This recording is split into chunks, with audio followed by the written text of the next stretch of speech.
learn how to paint a cactus with this beginner-friendly tutorial. If you've never used acrylic paint before, this will show you how to blend colors wet on wet to create a realistic but simple cactus. If you have painted with acrylic paint before, a cactus is such a great subject because it's really recognizable, it's simple enough, but there's enough detail where you can really make it come to life.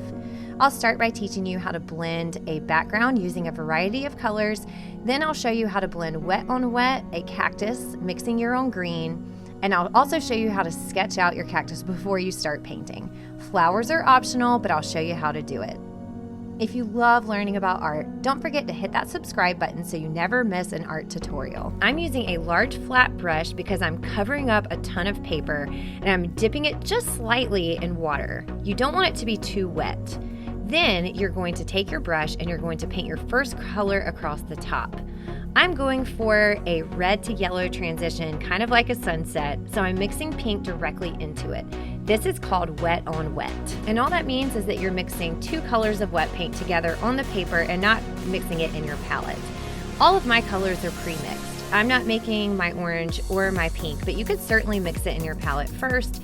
But since I already had these in my supply closet, I'm just using colors straight from the container. It's totally up to you or whatever goals you're setting for yourself. So I'm transitioning wet on wet from red to pink, and then I'm getting orange, and I'm putting my pink inside the orange to make a really nice coral color. This is just my background, so I just want it to be a fun blend of colors and not just something really flat. There's really no wrong way to do this. I'm doing my mixing really smooth, and I'm going straight across in a horizontal line. Notice that yellow really brightens things up. You could go in at diagonals. You could mix your colors any way that you would like. This is just how I'm going for my bright background. As long as you're mixing and blending colors that make sense, it's gonna look awesome. My students love doing cool colors like purples and violets, and there's nothing better than a gray gradient from light to dark. You can go back and touch up if you want colors to be bolder or brighter or stand out more. Overlapping is always fun. And you might notice I'm really not cleaning my brush. Because the colors are very similar and I'm just dipping it very gently in each color, I don't see the need to clean it each time. It does bother me that I got a little bit of that orange and the yellow. So be mindful of colors that are lighter, like my white over there. That would be very frustrating if I dipped, red in there. So for this stage, because the colors are being used just for your background, I'm not going to clean my brush each time. Once you're happy with your background, it's time to let it dry. Once it's dry, you are going to sketch your cactus. Draw lightly over your dry acrylic paint, and I always start with the container. Make sure your two lines of your container take up most of the space of your bottom, and then you're going to draw a curved line that looks like a smiley face, and then flip it and draw a frowny face on top. That's always the way I remember lines. So basically it's two lines at a slight diagonal and then a oval shape at the top. This is going to make it look more 3D. Now it's time to draw the cactus. I am looking at a cactus right in front of me, and yes, it is this easy. Erase any place that overlaps the container. So this is going to help you make sure that your cactus looks like it's actually sitting in something. And I'm doing the most simple, easiest cactus, and I'm actually looking at a plant right in front of me, and I'll put that image up right here. If you don't have a cactus right in front of you, here's a tip. Google cactus clip art black and white, and that will pull up some very simplified images for you because you're going to be doing all your work painting. So you don't need to worry about all the details, but you do want to add some lines that make it look very cactus-like. Some cactus plants have more circular shapes to it. You could even add a little cactus plant growing off of this one, but I'm trying to keep this very simple and more based on mixing color and not so much like the detail of the cactus itself. Now it's time to paint the cactus, and as you learned in elementary school, blue and yellow make green. Now, it depends on the brand of paint you're using. There's so many different types of blues and yellows, and so I'm using phthalo blue and then just my basic Blick acrylic yellow. Mixing it together is kind of a bleh color at first, and yes, you're painting over your background, so it's not going to show up as vibrant as it would on a white piece of paper. As the artist, you decide, do you want it more of a blue green or more of a yellow green, and mix that green to where you think it looks nice. Trust me, acrylic paint is meant to be layered, so I know it doesn't look super impressive right now, but we're gonna layer our paint, and the white that we add is gonna really make this cactus sing. So you can see I have my blue and my yellow and then a space in the middle to keep mixing. And I'm not cleaning my brush each time because I'm only using these two colors to make green. So it's okay if I get a little bit of blue in my yellow because it's gonna be green anyway. This is also a wet on wet technique. So take your white and outline that stripe that you added. That green is now coming to life. So I'm copying that wavy line, and that's gonna create the illusion of depth. So the white area looks like a highlight, like it's jutting out, and then that darker green that I painted first is going to look like it's going in. So you're really making a 3D looking cactus with very little effort. I like to do a section at a time. Acrylic paint dries really fast. So I only do like a small little area, then I add my white because remember, you're mixing wet paint on top of wet paint. And don't be scared to change and edit your cactus as you go. Once I'm done with this section, I'll continue mixing my green and finishing the rest of the cactus. Didn't wash my brush even though there's white on it because I think it's gonna look nice no matter what. And you just kind of balance out, and as you paint, make sure that it's the same green or close to the same green that you mixed before. Remember, when it comes to painting, it does not have to be perfect. A cactus is bumpy and prickly, and it might have bruises on it, or you might overwater it and it might change color. So your cactus can change and look organic as you paint. Do not paint just one big green blob and then mix a bunch of white. Paint in small sections with your vertical brush strokes. I'm gonna speed things up a little bit. So I'm working twice as fast as I actually am in real life. And remember, you're layering your acrylic paint. So I feel like the section on the right has a thicker green, and I'm gonna go back in with my white and just repeat my steps until I'm happy with it. I find in painting, I have a hard time knowing when to stop. So sometimes I tend to overwork things, whereas sometimes my students tend to do it once and think it's done. So it's difficult as an artist, when are you finished? Because sometimes you feel like being done with something, but that doesn't mean it's your best work. Sometimes my best work is my first or second attempt, but I go and overlap and fix it and rework it. And sometimes I lose this moment I created by being too picky and overworking. So that's the struggle of painting and creating art, is just knowing when it's done. For this particular painting, my goal is depth. So I'm gonna let myself be finished when I feel like my colors, like the stripes, stand out, but they also kind of blend. As you see, I'm overlapping here.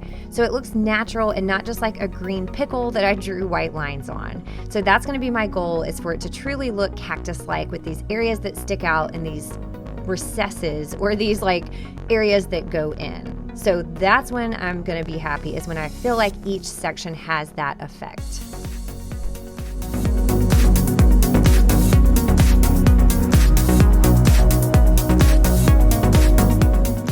I remember the first time I ever touched a cactus, which I know is silly, and that was at my Aunt Margie's house. So yes, you see these spikes? With the same brush, you're going to add stripes without washing your brush. So you don't want them to be super thick or super white. You're pulling from the white paint that hasn't dried yet. So that's gonna make a really natural blend of, yes, white, but also that really lovely green. And not all cactus plants are the same, but the one I am looking at has spikes that are sticking off the ridges. So that is the experience that I am painting.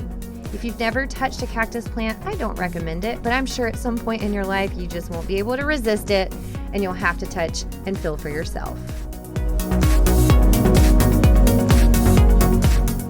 I usually get a little spike happy. I never can find that balance of when enough is enough. So maybe your cactus has just a few spikes, or maybe it's going crazy. It's your cactus. So to paint the container, you need to select a color that is not your background color and not green. I'm going to do gray. So I'm starting with black, and I'm gonna paint kind of like a U shape. As I mentioned before, my container is cropped, so you can't see with the surface that it's sitting on, but see how I'm painting the bottom still? And so that way I'm gonna pull the paint up to make it look 3D. So you're also going to paint a shadow around, remember that curved line that we drew? And that's gonna make sure that this looks like it's actually sitting in a round container and not just like oddly floating on a flat surface.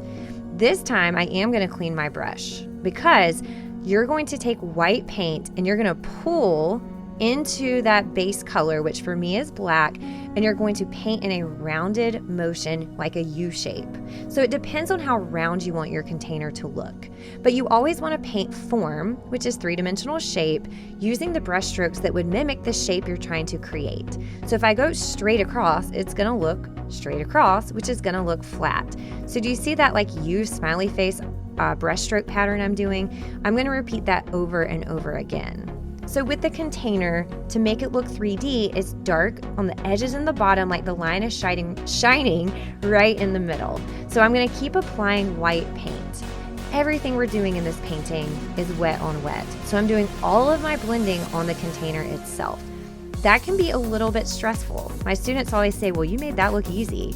And some of you are going to have such an easy time with this, and like the first amount of blending is all you need to do. But I'm going to show you what happens if it looks awkward and not well blended. So it looks okay right now. I wouldn't say it's like super well blended.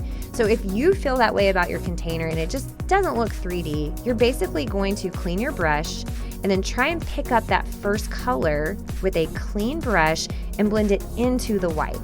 So it doesn't matter what color your container is. Brown, gray, red, blue, seriously, any color. You're creating a gradient of dark to light. And so for me, the black on the edges need to softly blend into the white so it looks rounded like there's a highlight in the center. Watch me kind of work with that black, and I'm going back and forth to create that soft gradient. It does take practice, and if you have a good gradient the first time, why mess with a good thing? So my best advice, if you're happy with it and it looks good the first time you blend it, stop there. The beauty of acrylic paint is it can dry and you can paint over it again a second time. You can see with a clean brush, I can mix that color and it makes gray without having to add any more color on it.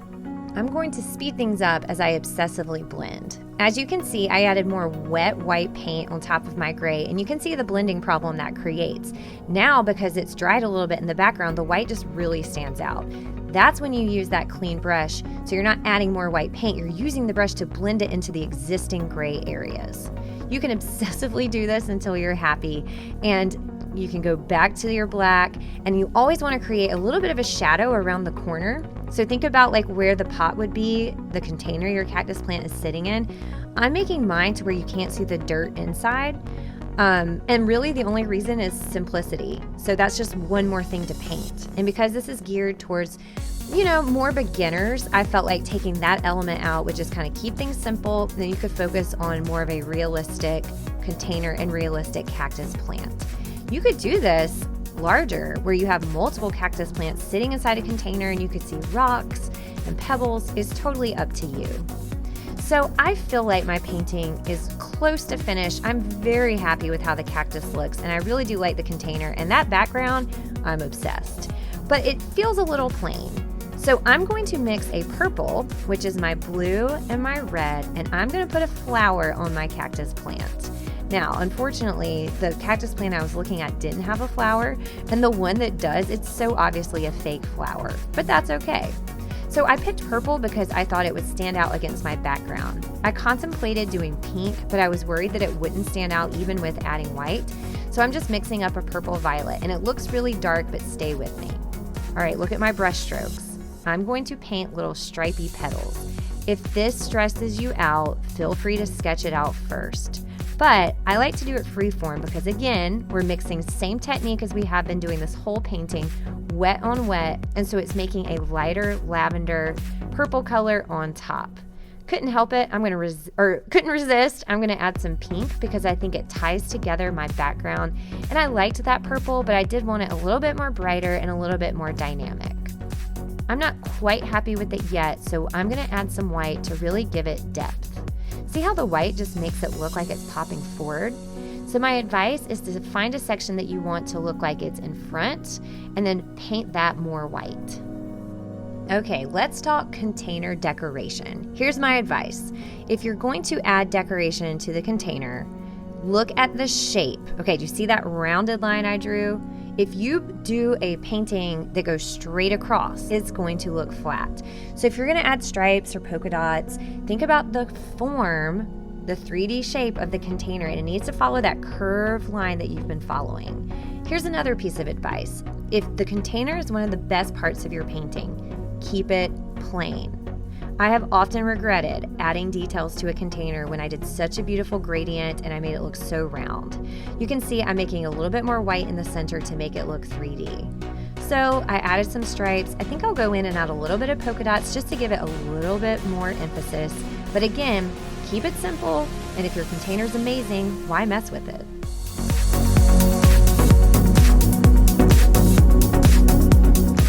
Final last step is paying attention to where the container stops and the cactus starts. Remember, you're not outlining anything, but I just want to make sure that shadow is in there and the edges are nice. And edges doesn't mean outlining. I just really want the cactus to look 3D, and paying attention to those edges and interactions are really important. I really do feel happy with this. So I'm all done, and now that I've done this once, I have so many more ideas of how to paint another cactus with different textures and a different background. A single cactus is such a fun subject matter for artists of all levels. Thank you so much for sticking around and making art with me. And if you're interested in my lesson plans or more student examples, check out thatartteacher.com.